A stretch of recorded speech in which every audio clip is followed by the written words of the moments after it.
जावे नित्य नेमाचं माझं कर्तव्य आणि ते कर्तव्य कोणतं असेल देवाचं भजन पूजन करावं आणि यासाठी मंदिरापर्यंत मी आली आणि तू मला काय म्हणालास अरे महालात राहून राहून मला कंटाळा येऊ लागला आणि यासाठी जीवनात काहीतरी रुची पालट हवा आणि म्हणून तुला इथपर्यंत घेऊन आले म्हणून इथपर्यंत आलो पण ताई काय झालं तू मला इकडे घेऊन आली जरा समाधान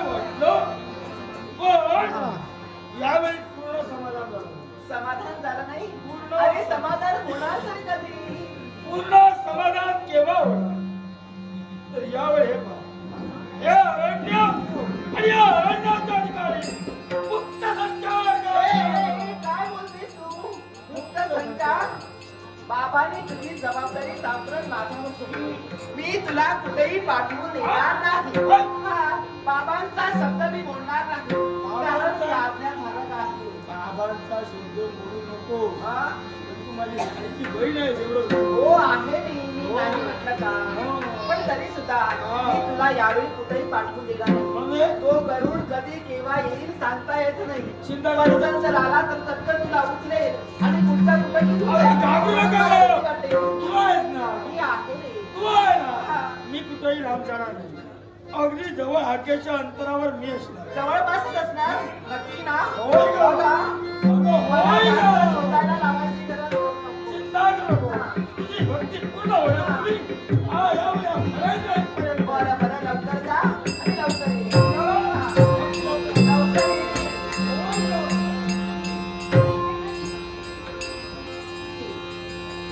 अंतरंग माझे पूजने रंगले नेत्र सुखावले रूपे दिवा चकोर मी सेविन नामाची किरण आणिक सेवन दिवा हे वैकुंठनाथा आतापर्यंत कडू लागला दिवसापासून या जीवनापर्यंत देवा मी तुझी भक्ती केली आणि तुझ्या भक्तीशिवाय मी माझ्या मुखात अन्नाचा कण अथवा पाण्याचा ग्रहण केला नाही आणि यासाठी या मंदिरापर्यंत आले भाव भक्तीच्या प्रेरणा आणि स्तुती सुमनांचा वर्षाव करून देवा तुला आपलंच करून घेता येईल आणि म्हणूनच तुझ्या भक्ती मी सदा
बरीच मुलं मिळाली. पितरांची सेवा करण्यासाठी अरण्याच्या ठिकाणी आम्ही आलो. माझ्या पितृदेवतेला भक्ती करावी आणि त्यांच्या भक्तीसाठी लागणारी सुगंधी सप्त सुवासिक फुलं या जमुत वाहनाने आणावी म्हणून त्या पुष्पवाटिकेत आम्ही प्रवेश करता झालो. अरे पण हो, मधुर सुराला गायन या ठिकाणी कोण करतोय? एवढं मधुर गायन आजवर आम्ही कधीही ऐकलं नाही. हे भगवंताचं भलं मोठं मंदिर आणि मंदिराच्या ठिकाणी एक सुंदर स्त्री गायन करते. जणू कोकिळेचा आवाज असं वाटू लागलं. अगे सुंदरी, एवढी मधुर गाते आहे म्हणजे चौकशी करायला हवी. बसून करायला वेळ नाही पण कसून तरी करूया. अगे स्वरूप सुंदरी,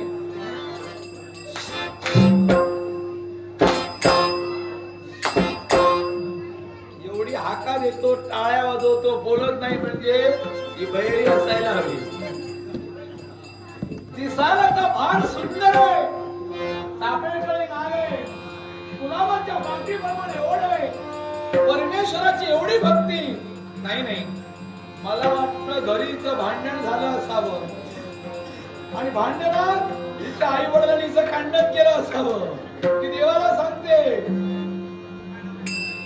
हा राग घालवायला हवा. ही लावण्याची लतिका, सौंदर्याची खाणी माझ्या जीवनात जर का सहज आणि राणी बनून राहिली तर खरोखरच किती मी समाधानी होईल. मग हिला मिळवायची कशी? हिचा राग कसा घालवावा? अरे हो, हे असंच करायला हवंय. तर हिचा राग खाणार आहे.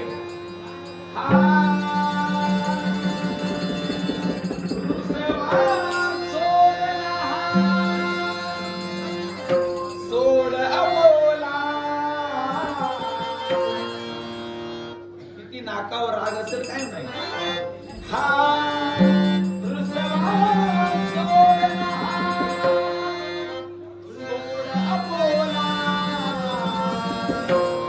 माझ्या सवे बोल सके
वडील कुठं गेलं जाऊ दे.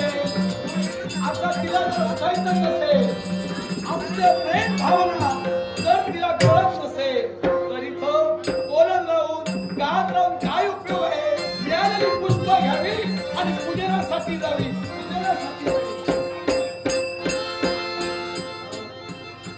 पावलंही पुढे जात नाही.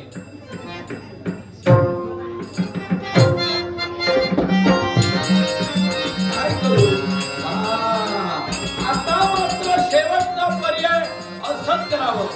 ही जर उठत नसेल, प्रेम तर बाजूला राहू द्या, पण ही नेमकी कोणाची कोण हे जाणून घेण्यासाठी हिला हस्तस्पर्श करावा आणि जागरूकता द्यावी, जेणेकरून ही कोणाची कोण ही नेमकी कळेल.